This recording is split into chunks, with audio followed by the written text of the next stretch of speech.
Hello guys, welcome to my YouTube channel. কেমন আছো তোমরা? এখন আমরা কথা বলবো হচ্ছে ইন্ডিয়ান এবং ইন্টারন্যাশনাল সিনেমার অনেকগুলো আপডেট নিয়ে, তার পাশাপাশি একটা সিনেমার বক্স অফিস কালেকশন নিয়ে কথা বলবো। চলো ভিডিওটা শুরু করা যাক। আজকে সব থেকে প্রথম যেটা আপডেট সেটা হচ্ছে সালমান খানকে নিয়ে। তার আপকামিং সিনেমা সিকান্দার, যেটা ডিরেক্ট করেছে মেয়ার মুরুগাডস। তো সেই সিনেমায় সবসময় নতুন কোনো কাস্ট অ্যাড হচ্ছে আমরা দেখতে পাচ্ছি। রিসেন্টলি কাজল আগরওয়ালের নাম শোনা গেছিলো, সে অ্যাড হয়েছে। তো এখন শোনা যাচ্ছে সালমান জোশিকে আমরা এই ফিল্মে একটা ইম্পর্টেন্ট রোলে দেখতে পেতে চলেছি, ইয়েস। এবং তাকে নাকি কাস্ট করা হয়েছে। এরকমই আপডেট উঠে এসেছে যে সালমান জোশিকে আমরা সিকান্দার ফিল্মে একটা খুবই ইম্পর্টেন্ট রোলে দেখতে পাবো। এবার সেটা কি চরিত্রে, ভিলেনের না কোনো একটা মানে সাপোর্টিং ক্যারেক্টার, কোনো একটা ভালো চরিত্রে, সেটা এখনো জানা যায়নি। কিন্তু সালমান জোশিকে নাকি এখানে কাস্ট করা হয়েছে। দেখা যাক মেকার্সের তরফ থেকে অফিসিয়াল অ্যানাউন্সমেন্ট আমরা কবে দেখতে পাই। তো দেখা যাক সালমান জোশি, হয়তো মেবি সালমান খানের সাথে এটা তার প্রথম কাজ হচ্ছে আমার যতটা জানা। দেখা যাক তার রোলটা এখানে কী হয় এবং তার রোলটা কতটা ইম্পর্টেন্ট হয়, এটা দেখবার মতো বিষয় হবে। দেখা যাক কী হয়। আজকের পরের যেটা আপডেট সেটা হচ্ছে রজনীকান্তকে নিয়ে। রজনীকান্ত এবং লোকেশ কানাগরাজের আপকামিং সিনেমা কুলি, শোনা যাচ্ছে সেই সিনেমাটা নাকি জুন মাসে মুক্তি দেওয়ার প্ল্যান করছে মেকার্সরা, ইয়াস। 2025-এর জুনে হয়তো আমরা এই সিনেমাটা দেখতে পাবো, মানে পুরো যখন সামার সিজন চলবে গরমে, তখন আমরা এই সিনেমাটি দেখতে পাবো জুন মাসে। দেখা যাক মেকার্সের তরফ থেকে এটা অফিসিয়াল অ্যানাউন্সমেন্ট কবে আসে যে এই ফিল্মটা অ্যাকচুয়ালিতে কোন সময় রিলিজ হচ্ছে। আজকের পরের যেটা আপডেট সেটা হচ্ছে আমাদের টাইগার শ্রফকে নিয়ে। তো টাইগার শ্রফ তার back to back cinema self হয়ে যাচ্ছে, আমরা সকলেই দেখতে পাচ্ছি। তার যে কটা সিনেমা এসছিল রিসেন্ট টাইমে, সেগুলো প্রায় সব কটাই ফ্লপ এবং ডিজাস্টার, ফ্লপ টু ডিজাস্টারের মধ্যে। তো তাই জন্য তার যে কটা আপকামিং সিনেমা ছিল, র্যাম্বো বা আরেকটা ওই মেন এস রাশ্মিকা মান্দানার সাথে তার আপকামিং একটা সিনেমা ছিল, সেই সিনেমাটা এবং র্যাম্বো এখন সব সেলফ হয়ে গেছে।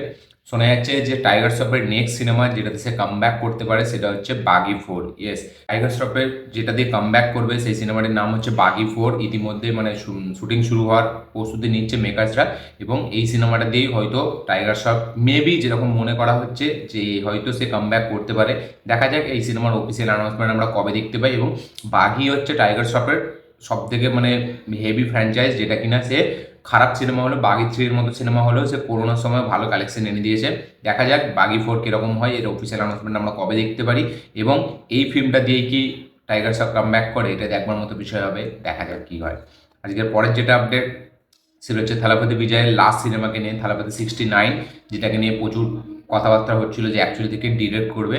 তো ফাইনালি মেকার্স তরফ থেকে পরশুদিন বিকাল 5টার সময় এটা অফিসিয়ালভাবে কনফার্ম করা হয়েছে। কেভিএন প্রোডাকশন এই ফিল্মটাকে প্রডিউস করবে। এই ফিল্মের ডিরেকশন দেবে হচ্ছে এইচ বিনোদ। যেরকম কথা উঠে এসেছিল যে এইচ বিনোদ নাকি এই সিনেমায় থাকতে পারে ডিরেক্টর হিসেবে, তো এইচ বিনোদ এই সিনেমায় ডিরেক্টর থাকছে। অনিরুদ্ধ মিউজিক দিচ্ছে। অনিরুদ্ধ এবং বিজয়ের এটা মেবি 5 নম্বর কোলাবোরেশন, ঠিক আছে। কার্থি, বিস্ট, মাস্টার, লিও, তারপরে এই সিনেমাটি। এবং এই সিনেমাটি অক্টোবর 2025-এ রিলিজ হবে, ইয়েস, মানে পরের বছর অক্টোবরে এই সিনেমাটি রিলিজ দেওয়া হবে, যেরকম লিও রিলিজ দেওয়া হয়েছিল। এবং এই সিনেমাটি হচ্ছে সেই সিনেমাটি যেটা কিনা এইচ বিনোদ কামাল হাসানকে নিয়ে করার কথা ছিল, এবং সেটার জন্য সে গান ফাইটিংও শিখছিল কামাল হাসান, আমরা একটা ভিডিওতে দেখেছি। এবং এই ফিল্মটা হচ্ছে এইচ বিনোদ প্রথম কামাল হাসানের কাছে এই ফিল্মটা সবথেকে প্রথম এইচ বিনোদ 2017-এ বিজয়ের কাছেই নিয়ে গেছিলো। বিজয় হয়তো তখন সময় পায়নি বা স্ক্রিপ্টে কিছু চেঞ্জেস করতে বলেছিল। তারপরে এই সিনেমাটি কামাল হাসানের কাছে গিয়েছিল, যেটা কামাল হাসানের 233 নম্বর না কামাল হাসানের 223 নম্বর ফিল্ম হওয়ার কথা ছিল, যেটাতে আমরা দেখছিলাম যে এইচ বিনোদের সাথে কামাল হাসানের ফিল্ম আসছে, এসে তার জন্য মানে অ্যাকশন শিখছে, গান ফাইটিং শিখছে, ট্রেনিং নিচ্ছে, তো এরকম শুনেছিলাম। সেই ফিল্মটাই এই ফিল্মটা যেটা বিজয়ের সাথে বানাচ্ছে এইচ বিনোদ। এবং এই ফিল্মটা পুরোপুরি একটা কমার্শিয়াল এন্টারটেইনার হতে চলেছে, তার সাথে সাথে কিছু পলিটিক্যাল অ্যাঙ্গেল থাকবে এই সিনেমাটি থেকে, এরকমই আপডেট উঠে এসেছে এখনো পর্যন্ত। কেভিএন প্রোডাকশন এই ফিল্মটা প্রডিউস করছে, যেরকম শোনা যাচ্ছে বিজয় এই ফিল্মটার জন্য 275 কোটি টাকা চার্জ করেছে, ইয়েস। 275 কোটি টাকা সে এই ফিল্মটার জন্য নেবে। দেখা যাক পরবর্তীকালে এইসব মানে কথাবার্তাগুলো কতটা কনফার্ম হয়, এটা দেখবার মতো বিষয় হয়। এবং সত্যি কি 275 কোটি টাকা বিজয়ের ফিস নেয়, এটা দেখবার মতো বিষয় হবে। দেখা যাক কী হয়। আজকের পরের যেটা আপডেট সেটা হচ্ছে আমাদের তৃপ্তি দিমনি এবং কার্তিক আরিয়ান, তাদের নেক্সট সিনেমা যেটা ডিরেক্ট করবে হচ্ছে অনুরাগ বাসু, একটা লাভ স্টোরি ফিল্ম। তো সেই সিনেমাটা শুটিং 24 সেপ্টেম্বর থেকে চালু হচ্ছে, ইয়েস। এবং এই সিনেমাটা শুটিং ফেব্রুয়ারি পর্যন্ত চলবে। এবং যেরকম শোনা যাচ্ছে যে পরের বছর মানে শেষের দিকে, ওই ধরুন নভেম্বর ডিসেম্বরের দিকে এই সিনেমাটা নিয়ে মুক্তি দেওয়া হবে। এটা একটা লাভ স্টোরি ফিল্ম হবে, রোম্যান্টিক ফিল্ম। দেখা যাক এই রোম্যান্টিক ফিল্মটা মানে কার্তিক আরিয়ান এবং তৃপ্তি দিমনিকে কতটা বড় বুস্ট দেয়, যেহেতু অনুরাগ বাসু ডিরেক্ট করছে, দেখা যাক সেটা কতটা হেভি হিট হয়।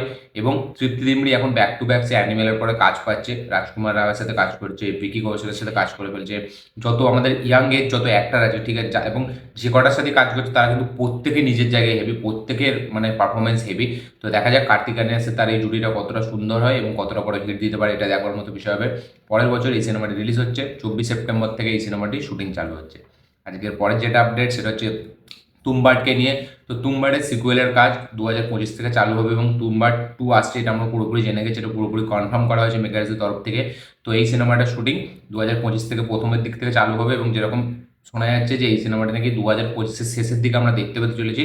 2025 থেকে শুটিং চালু হবে, 2025-এরই লাস্টের দিকে এই সিনেমাটি রিলিজ করা হবে।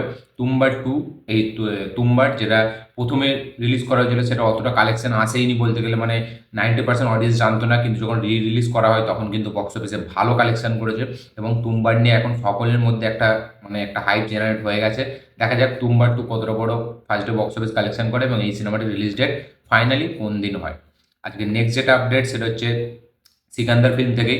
তো শোনা যাচ্ছে নাকি বরুণ শর্মাকেও একটা রোলে আমরা দেখতে পেতে চলেছি সিকান্দার ফিল্মে, এরকম শোনা যাচ্ছে যে বরুণ শর্মা, ঠিক আছে, তাকে নাকি সিকান্দার ফিল্ম আমরা দেখতে পাবো কোনো একটা চরিত্রে। তো যেহেতু সালমান খানের ফিল্ম আপকামিং, অনেকদিন পর এয়ার মুরুগারেস ডিরেক্ট করেছে, তো স্পেকুলেশন, ঠিক আছে, এবং অনেক রিউমার উঠে আসতেই থাকে। আমরা জওয়ানের সময় শুনেছিলাম থালাপতি বিজয় নাকি এই সিনেমায় থাকবে, ঠিক আছে। তো যেহেতু একটা বড় স্টারের ফিল্ম আছে তখন সবাই খুবই এক্সাইটেড হয়ে থাকে যে মানে এই সিনেমায় এ থাকবে ও থাকবে, এই সিনেমার হাইপ বাড়ানোর জন্য মেকার্সের তরফ থেকে কখনো এরকম করা হয়, ঠিক আছে। তো বরুণ শর্মারও নাম শোনা যাচ্ছে, দেখা যাক আলটিমেট ফাইনালি যখন আমরা সিনেমাটি দেখবো তাতে আমরা কাকে কাকে দেখতে পাই, এটা দেখবার মতো বিষয় হবে, দেখা যাক কী হবে। আজকের পরের যেটা আপডেট সেটা হচ্ছে রাঘব লরেন্সের আপকামিং সিনেমাকে নিয়ে। ইয়েস, রাঘব লরেন্সের 25তম সিনেমার ঘোষণা চলে এসেছে। এই ফিল্মটা একটা অ্যাকশন অ্যাডভেঞ্চার ফিল্ম হতে চলেছে এবং যেরকম শোনা যাচ্ছে নাকি এই ফিল্মটা নাকি কিল ফিল্মের রিমেক হতে চলেছে তামিলের, মানে যেরকম শুনেছিলাম আমরা যে কিল ফিল্মের রাইট অনেক জায়গায় বিক্রি হয়েছে, সে অনেক ভাষায় এই সিনেমাটিকে রিমেক বানানো হবে, যেটা আমাদের বলিউডে কিছুদিন আগে রিলিজ হওয়া সিনেমা কিল। শোনা যাচ্ছে রাঘব লরেন্সের এই ফিল্মটা নাকি মানে কিল সিনেমার রিমেক হতে চলেছে, এখনও কিছু টাইটেল কনফার্ম করা হয়নি এবং এই সিনেমাটি 2025-এ রিলিজ দেওয়া হবে। দেখা যাক, এখন শুধু রাঘব লরেন্স 25 বলে লেখা আছে, দেখা যাক পরে ফাইনালি এই সিনেমাটির নাম কি হয়। কিন্তু একটা ট্রেন লাইনে রাঘব লরেন্স দাঁড়িয়ে আছে আমরা দেখতে পাচ্ছি, তো মেবি এটা হতেও পারে এবং ইনসাইডার রিপোর্ট থেকে এটা জানা যাচ্ছে যে এটা কিল সিনেমার রিমেক।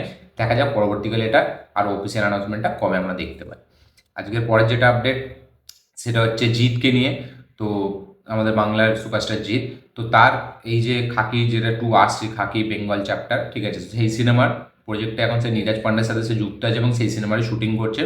তো যেরকম শোনা যাচ্ছে এই সিরিজটার জন্য নাকি জিৎ 2.80 কোটি টাকা নিয়েছে, ইয়েস, মানে 2,80,00,000 টাকায় তার ফিস নিয়েছে এই সিরিজটার জন্য, খাকি দ্য বেঙ্গল চ্যাপ্টার। এবং আরও যেরকম শোনা যাচ্ছে যে খাকি 2 এর প্রোডাকশনের সাথে তার কিছু চুক্তি হয়েছে, ঠিক আছে, খাকির পরেও নাকি সে মানে হয়তো কিছু করবে, মানে তাদের সাথে কাজ, বা খাকি যতদিন না পুরোপুরি কমপ্লিট হয় তার মানে সেই চুক্তির মধ্যে সে আছে, তাই জন্য নাকি সে তার নিজের নেক্সট সিনেমাটার মানে অ্যানাউন্সমেন্ট করতে পারছে না। এটা তার মেকার্স হয়তো মানে তাদের সাথে কিছু চুক্তি হয়েছে খাতাপত্রতে, যাতে এরকম বলা হয়েছে, কারণ জিতের যতই খাকি আসুক, হিন্দিতে যতই কাজ আসুক, জিদ্দার যখন কাজ আসবে আমাদের বাংলাতে তার হাইপটা বেশি থাকবে রাদার দ্যান খাকি 2 এর। তাই জন্যই হয়তো মেকার্সের এরকম কোনো ডিসিশন নিয়েছে, তারা জানে তার স্টারডামটা কোথায় এবং সেই হিসাবেই যেরকম চুক্তিবদ্ধ করা হয়েছে যে যতক্ষণ না খাকি 2 পুরোপুরি রিলিজ হচ্ছে, ঠিক আছে, ততক্ষণ সে বা শুটিং কমপ্লিট হচ্ছেও বলা যায়, ততক্ষণ সে নিজের ফিল্মের কোনো অ্যানাউন্সমেন্ট দিতে পারবে না, ওই জন্য লেট হচ্ছে। কিন্তু হয়তো খুব শীঘ্রই আমরা দেখতে পেতে চলছি, কারণ খাকি 2 এর যখন অফিসিয়াল অ্যানাউন্সমেন্ট চলে আসবে, ঠিক আছে, তারপরে হয়তো জিৎ তার নিজের নেক্সট সিনেমা যেটা ঈদে রিলিজ হবে সেটা পুরোপুরি মানে সে করবে, ওই অ্যানাউন্সমেন্ট দেবে। তো এটার জন্য সে আটকে আছে। খাকি 2 এর জন্য সে 3 কোটি টাকার কাছাকাছি রেমুনারেশন নিয়েছে। দেখা যাক খাকি 2 কত বড় হিট হয় এবং তার নেক্সট সিনেমার অ্যানাউন্সমেন্ট আমরা কতদিন পর দেখতে পাই। আজকের পরের যেটা আপডেট সেটা হচ্ছে হাউসফুল 5 থেকে। তো হাউসফুল 5-এ 5টা নায়িকা থাকতে চলেছে, ইয়েস, এখানে 3জন হিরো এবং 5জন নায়িকা থাকতে চলেছে এবং 5জন নায়িকাগুলোর নাম হচ্ছে, একটা হচ্ছে আমাদের জ্যাকলিন ফার্নান্ডেস, নার্গিস ফাকরি, চিত্রাঙ্গনা সিং এবং সোনাম বাজওয়া এবং সৌন্দর্য শর্মা, ঠিক আছে, তারা সৌন্দর্য শর্মা এরকম নাম। তো তারা 5জন এই সিনেমায় থাকতে চলেছে এবং এই 3টে নায়িকার বিপরীতে আমরা 3টে নায়কের বিপরীতে আমরা 5টা নায়িকাকে দেখতে পেতে চলেছি হাউসফুল 5-এর। এবং এই যে 5টা নায়িকা দেখতে গেলে কিন্তু এরা কিন্তু খুবই, এদের এখন মানে বাজার সেরকম নয়, ঠিক আছে, সবারই মার্কেট অতটা ভালো নয়, জ্যাকলিনের বলুন বা এখানে আমাদের নার্গিস ফাকরি বা চিত্রাঙ্গনা সিং, ঠিক আছে, এদের বাজার কিন্তু অতটা ভালো নয়। দেখা যাক এই ফিল্মগুলো দিয়ে, এই ফিল্মটা দিয়ে তারা কামব্যাক করতে পারেনি, কেটে দেখবার মতো বিষয় হবে। হাউসফুল 5-এ আমরা 5টা নায়িকা দেখতে পেতে চলেছি, নার্গিস ফাকরি, জ্যাকলিন ফার্নান্ডেজ, সোনম বাজওয়া, আর চিত্রঙ্গনা সিং, আর সৌন্দর্য শর্মা। দেখা যাক তাদের কাজগুলো এই সিনেমায় কিরকম। আজকের পরের যেটা আপডেট সেটা হচ্ছে হলিউড থেকে স্পাইডারম্যান 4কে নিয়ে। শোনা যাচ্ছে যে ভেনম গার্ডনার, ঠিক আছে, তাকে আমরা স্পাইডারম্যান 4-এ মেইন ভিলেন হিসেবে দেখতে পেতে চলেছি। ভেনম 3-তে তার একটা মানে টিজ দেওয়া হবে যে এই লোকটা এরকম, এত ডেঞ্জারাস, এ কী কী করতে পারে। এবং ভেনম 3-তে মেন লড়াই হয়তো ওই ক্রিয়েচার্সগুলোর সাথে হবে যেগুলোকে এই পাঠাবে। এবং যেরকম শোনা যাচ্ছে স্পাইডারম্যান 4-এ নাকি মেন ভিলেন ভেনম গডল্যান হতে চলেছে। দেখা যাক, ভেনম গডল্যান কিন্তু খুবই একটা পাওয়ারফুল ভিলেন, যে কিনা অ্যাভেঞ্জার্স টাইপের ভিলেন হওয়ার তার আছে, ঠিক আছে, মানে ক্ষমতা আছে, এবং সে কিন্তু খুব ডেডলি। দেখা যাক স্পাইডারম্যান 4-এ যদি এটা সে থাকে, তার রোলটা কতটা বড়, মানে হেভি হয় এবং কতটা পাওয়ারফুল হয়, এটা দেখবার মতো বিষয় হবে। এবং স্পাইডারম্যান 4-এই তাকে পুরোপুরি দেখানো হবে, ভেনম 3-তে তাকে একটা টিজ দেওয়া হবে এরকম শোনা যাচ্ছে। দেখা যাক এর অফিসিয়াল মানে অ্যানাউন্সমেন্টটা, এই যে ভিলেন এই সিনেমার কী হবে সেটা আমরা কবে জানতে পারি।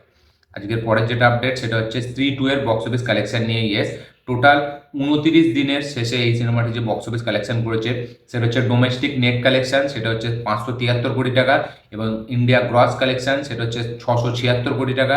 ওভারসিজ থেকে এই ফিল্মটা 134 কোটি টাকা কামিয়েছে, এবং ওয়ার্ল্ড ওয়াইড এই সিনেমাটি 811 কোটি টাকা কামিয়েছে হচ্ছে টোটাল 29 দিনে। ইয়েস, তাহলে এই সিনেমাটি টোটাল 811 কোটি টাকা নিজের ওয়ার্ল্ড ওয়াইড গ্রস করেছে 29 দিনে, এবং ইন্ডিয়া থেকে নেট কালেকশন 573, গ্রস কালেকশন 676। দেখা যাক এই সিনেমাটি জওয়ানের রেকর্ড, যেটা 20 কোটির কাছাকাছি আছে, সেটা ভাঙতে পারে নাকি, এবং ভেঙে নাম্বার 1 নেট কালেকশনওয়ালা ফিল্ম হতে পারে নাকি, এটা দেখবার মতো বিষয় হবে। এবং একটা 100 কোটি টাকার বাজেটের ফিল্ম, 100 কোটিরও নিচে, সেই ফিল্মটা 811 কোটি টাকা করে ইন্ডাস্ট্রি হিট হয়ে গেছে। দেখা যাক অ্যানিমেলের ওয়ার্ল্ড ওয়াইড কালেকশনটা এই ফিল্মটা বিট করতে পারে নাকি, জওয়ানের নেট কালেকশনটা এই ফিল্মটা বিট করতে পারে নাকি। স্ত্রী 3 যখন আসবে তখন কিন্তু যে হাইপটা সেটা কিন্তু কোন লেভেলে থাকবে আমরা এটা দেখে বুঝতে পারছি। স্ত্রী 2 এর বক্স অফিস কালেকশন দেখে। দেখা যাক স্ত্রী 3 আমরা কোন বছরে দেখতে পাই। আজকের পরের যেটা আপডেট সেটা হচ্ছে কার্থির নেক্সট সিনেমাকে নিয়ে। তো কার্থি 29, সেই ফিল্মটা নাকি একটা গ্যাংস্টার বেস্ট ফিল্ম হতে চলেছে, এবং এই ফিল্মটার যে ব্যাকড্রপটা সেটা রামেশ্বরমের ব্যাকড্রপ হতে চলেছে, এবং এটা মানে 60s টাইম লাইনে বেস্ট থাকবে এই ফিল্মটা, এবং এটা একটা গ্যাংস্টার ওই স্মাগলিং টাইপের, ঠিক আছে, এরকম একটা প্লট থাকবে এই সিনেমায়। এবং এই ফিল্মে কার্তিক আমরা একটা র এজেন্টের রোলে দেখতে পেতে চলেছি। দেখা যাক, একটা গ্যাংস্টার মুভি হবে, কার্তিক একটা র এজেন্টের প্রায় চরিত্র করে থাকে সারদার ফিল্মে আমরা দেখেছি, ঠিক আছে। তো দেখা যাক এই ফিল্মটাতে তার মানে ক্যারেক্টারটা কতটা হেভি হয়। কার্থি 29 একটা গ্যাংস্টার বেস ফিল্ম হবে, এবং সেই ফিল্মে সে একটা র এজেন্টের ক্যারেক্টারে থাকবে। দেখা যাক এই ফিল্মটা কীরকম হয়, কবে আমরা অফিসিয়াল অ্যানাউন্সমেন্ট দেখতে পাই। আজকে নেক্সট যেটা আপডেট সেটা কিন্তু একটা হিলিয়ে দেওয়ার মতো আপডেট। শোনা যাচ্ছে নাকি ধুম 4-এর অ্যান্টাগনিস্টের জন্য সুরিয়ার সাথে কথাবার্তা চলছে। ইয়েস, এরকম স্পেকুলেশন প্রায় উঠে আসতে থাকে, ঠিক আছে, এরকম রিউমার বলতে গেলে অনেকবারই শোনা যায় ধুম 4-কে নিয়ে, যেহেতু ধুম 4 একটা খুবই মাচ অ্যাওয়ার্ডেড ফিল্ম, যখনই আসবে মানে রেকর্ড ব্রেকিং কালেকশন করবে। তো শোনা যাচ্ছে নাকি সুরিয়া নাকি এই ফিল্মে আমরা অ্যান্টাগনিস্ট তাকে দেখতে পেতে চলেছি, এবং তার সাথে নাকি কথাবার্তা চলছে, এরকমই আপডেট উঠে এসছে। দেখা যাক, এবং এটা যদি হয় এটা কিন্তু আমি খুব এক্সাইটেড। কিন্তু সুরিয়া প্যান ইন্ডিয়া লেভেলে সেরকম পপুলার, অনেক পপুলার, কিন্তু সেই কালেকশনটা আনতে পারবে না যেটা ধুম 4-এ মানে নামি দামি ফেসগুলো আনতে পারবে, যেগুলো সালমান খান আনতে পারবে, যেগুলো শাহরুখ খান আনতে পারবে, যেটা আমির খান আনতে পারবে, বা ঋত্বিককে যদি এই ফিল্মে আবার ব্যাক করা হয় যে আনতে পারবে, সেই লেভেলটা হয়তো সে আনতে পারবে না ধুম 4-এ, যদিও সুরিয়া থাকে। তবে সুরিয়া যে লেভেলের পারফর্মার, সে যখন অ্যান্টাগনিস্ট প্লে করবে সে কিন্তু ফাটিয়ে দেবে এবং সবাইকে ছাপিয়ে যাবে, এটা কিন্তু আমি বলে দিচ্ছি। মানে ধুম 3-তে আমরা যতজনকে দেখে এসেছি, ঠিক আছে, তাদেরকেও কিন্তু সে ছাপিয়ে যাবে যদি অ্যাক্টিংয়ের দিক থেকে সে আসে। তো দেখা যাক এটা কি হয়, এবং এটা আমরা ফাইনালি দেখতে পাই নাকি কোলাবোরেশনটা ধুম 4-এর জন্য সুরিয়ার সাথে কথাবার্তা চলছে, এরকমই আপডেট উঠে এসছে। তো এই ছিল আজকে টোটাল আপডেটস, ইন্ডিয়ান আপডেট, তার পাশাপাশি একটা ইন্টারন্যাশনাল আপডেট, তার পাশাপাশি বক্স অফিস কালেকশন।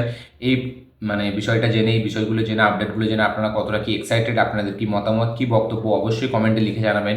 আমার এই ভিডিওটি ভালো লেগে থাকলে লাইক শেয়ার কমেন্ট করে দিন। চ্যানেলটি নতুন হলে চ্যানেলটিকে সাবস্ক্রাইব করুন, বেল আইকনটি প্রেস করতে ভুলবেন না। দেখা হচ্ছে পরের ভিডিওতে, ততক্ষণের জন্য বাই।